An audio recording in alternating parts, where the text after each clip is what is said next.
Hola, muy buen día a todos. Muchas gracias por conectarte al programa de hoy. El mes de septiembre tenemos muchos temas que hablar, pero quise tocar este tema que es tan importante y tan poco visualizado, que es la enfermedad del mieloma múltiple. Cada 5 de septiembre se conmemora el Día Mundial de la Lucha contra el mieloma múltiple.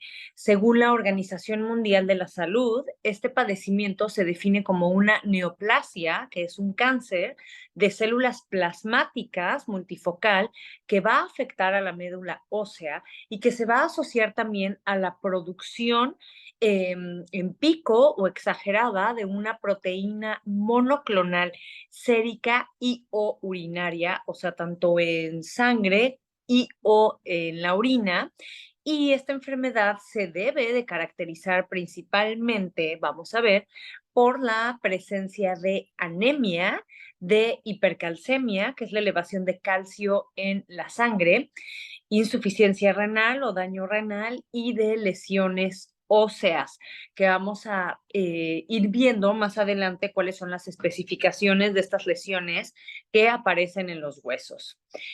El mieloma múltiple es como tal un cáncer de células plasmáticas. Las células plasmáticas son aquellos glóbulos blancos o células de las defensas que se van a encargar de producir anticuerpos para protegernos contra las infecciones, ¿no? Entonces, sabemos que los anticuerpos son estas proteínas y son esta parte importante del sistema inmune para ayudar a hacer frente a las infecciones. Entonces, vamos a ver conforme avance el capítulo de hoy, el tema de hoy, como si empieza a haber problemas a ese nivel, pues vamos a tener la posibilidad de tener complicaciones en esta parte de nuestro sistema inmune. La denominación de múltiple dentro de la terminología de mieloma múltiple viene del hecho en que la mayoría de las personas que viven con esta enfermedad muestra focos en varias partes del esqueleto, o sea, en múltiples partes de nuestro cuerpo, específicamente en la parte ósea, en nuestros huesos, son varios puntos los que toma la enfermedad. Y en el caso del mieloma, estas células que son las células plasmáticas, se van a empezar a multiplicar de manera descontrolada, se multiplican demasiado y van a empezar a desplazar a células normales o sanas que se encuentran dentro de la médula ósea y que producen, entre otras cosas, glóbulos rojos, glóbulos blancos y plaquetas. Entonces, si en esta zona del cuerpo se empiezan a desplazar estas estirpes celulares encargadas de producir o sintetizar glóbulos rojos, tendremos entonces anemia, glóbulos blancos, tendremos más riesgo de infecciones y si las plaquetas también se ven disminuidas, lo que va a pasar clínicamente es que tengamos mayores riesgos de sangrados, ¿no? Entonces, con esto vamos entendiendo más o menos las manifestaciones que pueden existir en el mieloma múltiple.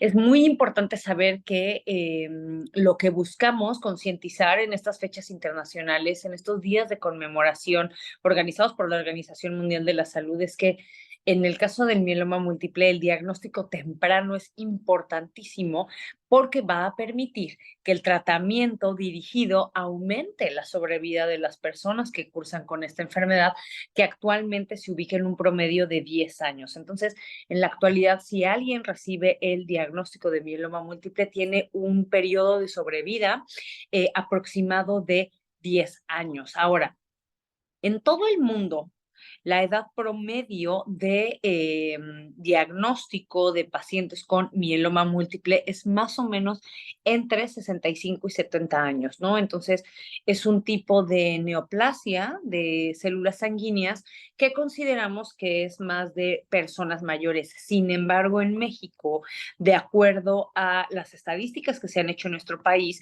encontramos que el diagnóstico en la República Mexicana es más o menos entre los 59 y 60 años. O sea, en México se hace el diagnóstico a edades más tempranas. No creo que precisamente se deba a que hacemos diagnósticos más tempranos o acertados, sino que probablemente nuestra población tiene algún factor de riesgo en el que desarrollamos o podemos llegar a desarrollar de manera más temprana la enfermedad. Pues aquí en México los diagnosticamos entonces más jóvenes. Ahora, la frecuencia de esta enfermedad, ¿qué tanto se presenta? De acuerdo a la Organización Mundial de la Salud, corresponde aproximadamente al 1% de todos los tipos de cánceres o tipos de neoplasias malignas y abarca un porcentaje del 10 al 15% de todas las neoplasias hematológicas, o sea, cánceres de la sangre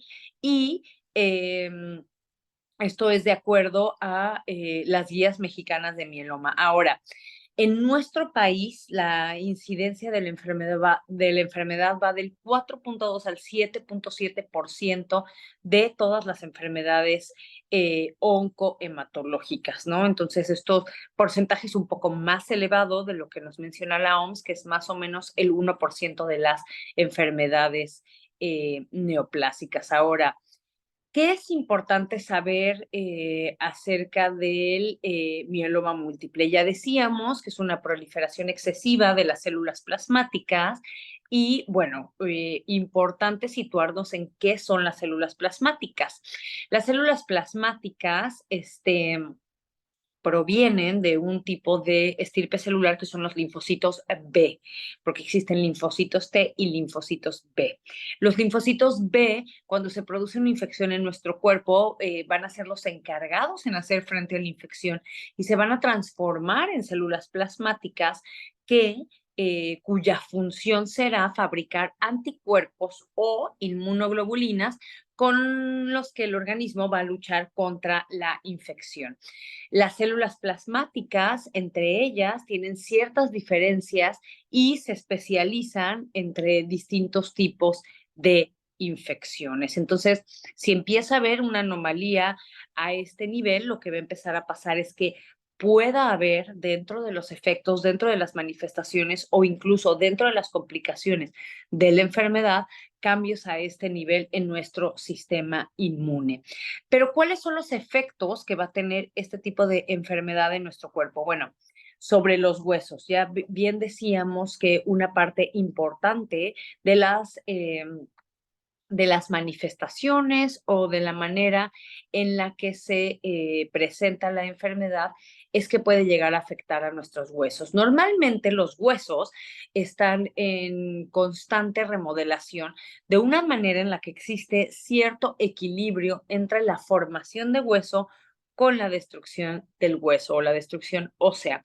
En los huesos fuertes y sanos, las células encargadas del hueso de llevar este equilibrio son los osteoblastos, que son las células formadoras, y los osteoclastos, que serán las células que van a destruir el hueso. Entonces, en un hueso sano y fuerte, como decíamos, estas células trabajan en continuo y en conjunto para llevar un proceso adecuado y equilibrado al que llamamos remodelación ósea, ¿no? Que básicamente consiste en reabsorber el tejido óseo viejo y formar un tejido óseo nuevo. Eso es lo normal. Ahora, este proceso se va a desequilibrar en las personas que viven con mieloma porque las células del mieloma van a liberar sustancias que van a causar un desequilibrio en este proceso, favoreciendo la destrucción del hueso versus la formación del hueso. Entonces, esto puede llegar a favorecer y ocasionar osteoporosis, que es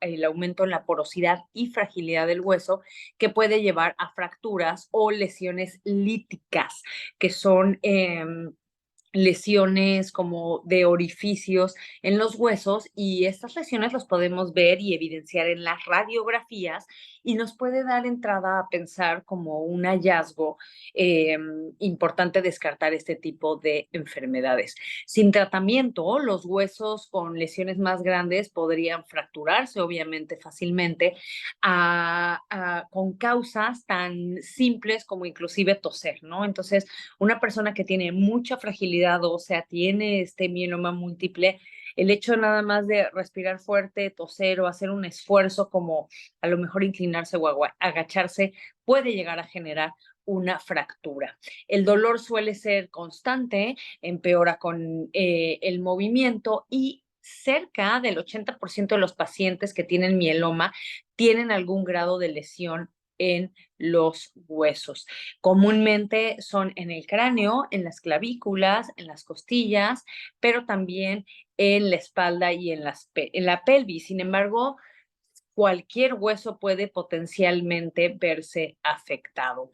Ahora, algo muy importante del mieloma es que por lo general las articulaciones no están tomadas, ¿no? Entonces a veces pensamos, ay, tengo dolor y me duele mucho la espalda y me encontraron a lo mejor una fractura vertebral, puede ser mieloma, no, no necesariamente, si afecta las articulaciones, es poco probable que llegue a ser un mieloma múltiple. Ahora, cuando existe un desequilibrio en el hueso en que se destruye más hueso del que se forma, se empieza a liberar calcio en el hueso. Y si el nivel de calcio en la sangre llega a ser demasiado alto, pueden entonces llegarse a presentar síntomas como confusión, la presión arterial puede elevarse, pueden existir náuseas, vómitos, estreñimiento o síntomas que a veces atribuimos a otras causas como sed excesiva, ¿no? O polidipsia.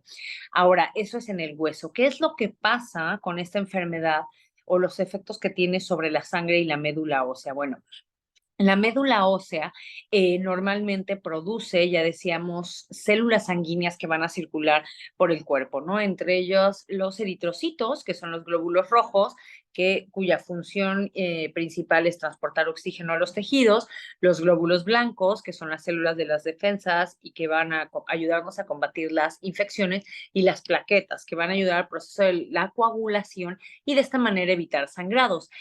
¿Qué es lo que pasa con el mieloma múltiple? Que las células del mieloma empiezan a desplazar a las células normales presentes en la médula ósea y entonces empiezan a acumular ahí de manera descontrolada. ¿Qué va a pasar como resultado? Es que hay cantidades menores de lo normal de células sanguíneas sanas y la disminución, por ejemplo, en la cantidad de glóbulos rojos, que son los eritrocitos, o la concentración de hemoglobina, dará como resultado la posibilidad de padecer anemia. Ahora, una anemia se puede manifestar como fatiga, cansancio, palidez.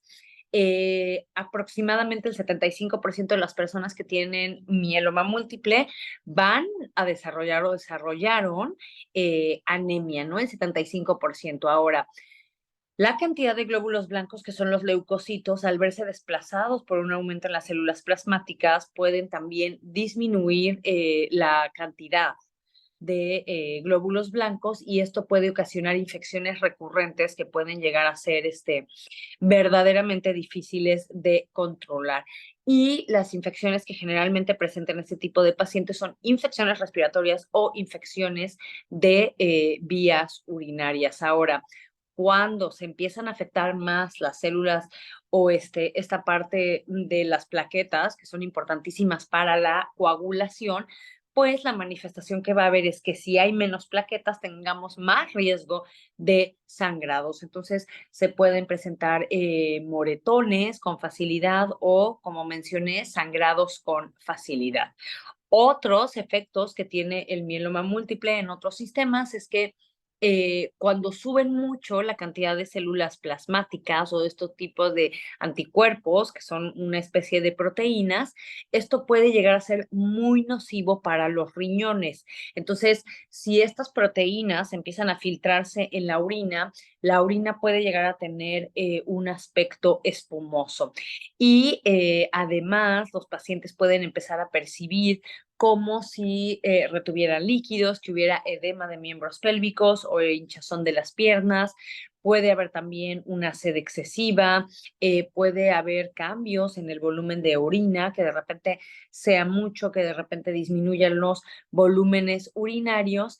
Y un síntoma inicial de la enfermedad puede inclusive ser un adormecimiento, hormigueo, ardor o dolor de las manos y los pies que se puede tomar en cuenta como si fuera una neuropatía periférica y esto puede llegar a pasar porque estos anticuerpos llegan a atacar los nervios. Ahora, el depósito de estas proteínas anormales o anticuerpos anormales en cualquier parte de los tejidos lo llamamos como amiloidosis y esto puede acumularse en cualquier parte del cuerpo, pero más a menudo en las personas con mieloma múltiple se acumula en el corazón y en los riñones. Si el nivel de estos anticuerpos en la sangre llega a ser demasiado alta, la sangre también se empieza a volver más espesa, más viscosa, lo que va a ocasionar el síndrome que conocemos como hiperviscosidad, o sea, mucha viscosidad de la sangre.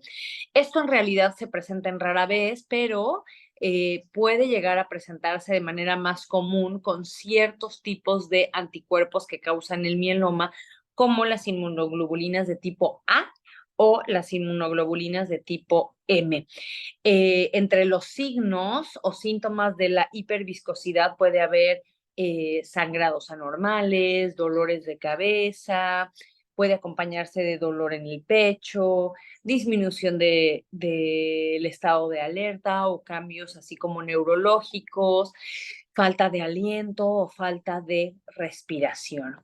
Eh, Viendo cómo afecta la enfermedad a todos los órganos, la realidad es que los signos y síntomas del mieloma múltiple pueden variar y en la etapa inicial de la enfermedad puede incluso no haber síntomas o cuando se llegan a presentar a lo mejor son de manera como de hallazgo, buscando a lo mejor alguna otra entidad clínica.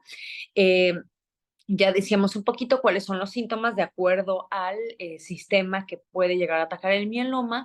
Entonces puede existir dolor óseo, dolor en los huesos, especialmente en la columna vertebral o en el pecho, por la manera en la que lastima esta parte del esqueleto. Puede haber náuseas, estreñimiento, pérdida de apetito, esto por la elevación del calcio, al igual que la desorientación, fatiga mental o confusión, infecciones frecuentes, porque ya decíamos que el aumento de las células plasmáticas en la médula va a desplazar a los leucocitos o a los glóbulos blancos, entonces eso puede hacer que haya infecciones de manera más frecuente o incluso recurrentes, adelgazamientos, porque todas las enfermedades neoplásicas se acompañan de un consumo, de un catabolismo aumentado y esto lleva a un adelgazamiento, debilidad o entumecimiento de las piernas, sed excesiva y esto puede ser pues por el calcio elevado. Ahora, ¿cuáles son las metas del tratamiento o cómo va dirigido el manejo de este tipo de padecimientos? Las metas del tratamiento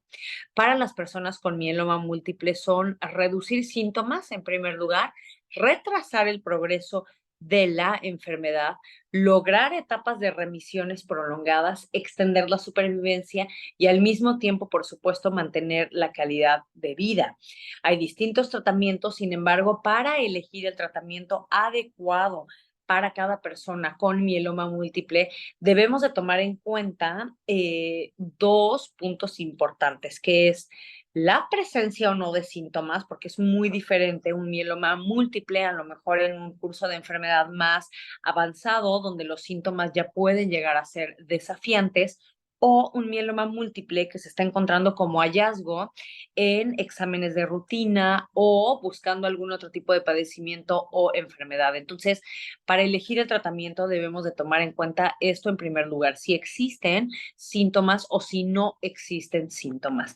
Y la segunda situación clínica a considerar y que es muy importante para dirigir el manejo de este tipo de pacientes es las características propias del paciente con sus antecedentes, ¿no? A lo mejor no es lo mismo hacer un diagnóstico de mieloma múltiple en a lo mejor en una persona de 62 años que en un hombre de 87 años, ¿no? Donde probablemente ese hombre de 87 años trae otros padecimientos arrastrando o cargando de décadas previas, hipertensión, diabetes, fragilidad, ya tuvo una fractura de cadera por osteoporosis, entonces probablemente el tratamiento podríamos llegar a considerar que sea menos agresivo y que nos enfoquemos más en esta parte de mantener la calidad de vida. Ahora, el tratamiento del mieloma múltiple se divide en varios tipos de tratamiento, ¿no? La realidad es que el tratamiento del mieloma múltiple es básicamente médico o farmacológico y podemos hacer uso de quimioterapia, podemos hacer uso de corticosteroides, que son estos medicamentos encargados de desinflamar, por así decir, o ser unos antiinflamatorios potentes, o también podemos hacer uso de medicamentos inmunomoduladores, o ser un poco ya, si el paciente cumple con los criterios y el tipo de mieloma lo permite también, considerar un trasplante de células madres, que puede ser un autotransplante, o sea, células propias del paciente se autotransplantan, o un trasplante de células madre autólogo, que es una persona compatible te trasplanta células madre a la médula ósea, ¿no? Y entonces la base de esta posibilidad terapéutica es que estas células madre, que son las encargadas de diferenciarse a medida de lo que requiere el cuerpo, empiece a formar células sanas en vez de estar formando células que están creciendo sin control. En una primera parte del tratamiento es de alguna manera controlar la progresión de la enfermedad, detener un poco el crecimiento de este tipo de células anormales, para posteriormente continuar con algo que llamamos un tratamiento de mantenimiento. Estos tratamientos de mantenimiento lo hacemos con pacientes que han logrado una remisión o recuperación, ya sea parcial o total, y los tratamientos de mantenimiento se pueden llegar a hacer con los mismos medicamentos que utilizamos en el tratamiento inicial, pero a lo mejor a dosis más bajas. Por ejemplo, quimioterapias a dosis más baja para mantener la remisión de la enfermedad y de síntomas. El objetivo de mantener un tratamiento de mantenimiento va a ser mantener la enfermedad a raya, controlada, para minimizar los efectos secundarios el mayor tiempo posible. ¿Cuáles pueden ser las complicaciones de el mieloma múltiple? Pues bueno, de acuerdo a cómo platicábamos que la enfermedad ataca a distintos sistemas, pues una de las complicaciones bastante frecuentes son las infecciones recurrentes, porque las células del mieloma van a inhibir la capacidad del organismo a combatir infecciones, ya que desplazan a los leucocitos o a las células de las defensas buenos o sanos. Puede haber, por supuesto, problemas óseo, porque estas lesiones líticas pueden generar dolor, adelgazamiento y fracturas que llevan a pérdida de autonomía de las personas. El riñón también se ve afectado y puede existir una función renal disminuida e inclusive causar insuficiencia renal, y se puede acompañar también de anemia, ¿no? Y esa es una de las complicaciones importantes del mieloma múltiple, el recuento bajo de eritrocitos o de glóbulos rojos, que conocemos como anemia, porque nuevamente estas células plasmáticas malignas van a desplazar a las estirpes celulares sanas, que en este caso de los glóbulos rojos, pues se dará como consecuencia una anemia. ¿Cuál es el pronóstico de este tipo de padecimientos? El pronóstico del mieloma múltiple depende muchísimo de cada característica o de cada persona. Como decíamos, para evaluar el tratamiento, el pronóstico depende mucho de las características y de los antecedentes de cada persona. En general, se pueden mantener controlados si se realiza un tratamiento en cuanto aparezcan recaídas o complicaciones. Eso es muy importante. Si ya tenemos el hallazgo de la enfermedad y está indolente o no hay síntomas como tal, tenemos que tener una vigilancia muy estrecha para evitar que aparezcan síntomas, y en el mieloma ya sintomático, primero buscar la remisión para después evitar recaídas y o complicaciones, manteniendo, por supuesto, una calidad de vida adaptada al estado de cada persona, que puede cambiar, por supuesto, de un día a otro. Lamentablemente, el mieloma múltiple no existe en la actualidad una cura completa de la enfermedad, pero sí existen muchos tratamientos, muchos manejos que buscan, lo que decíamos, disminuir la progresión y las complicaciones que puede llegar a traer la enfermedad. Entonces, recuerda que cada 5 de septiembre se conmemora el Día Mundial de la Lucha contra el Mieloma Múltiple. Entonces, es importante tener esto en cuenta porque es una enfermedad a lo mejor de la que no hablamos mucho, pero puede llegar a afectar a las personas y más a las personas de la tercera edad. Espero que esta información haya sido de utilidad y que tengas un excelente día. Hasta pronto.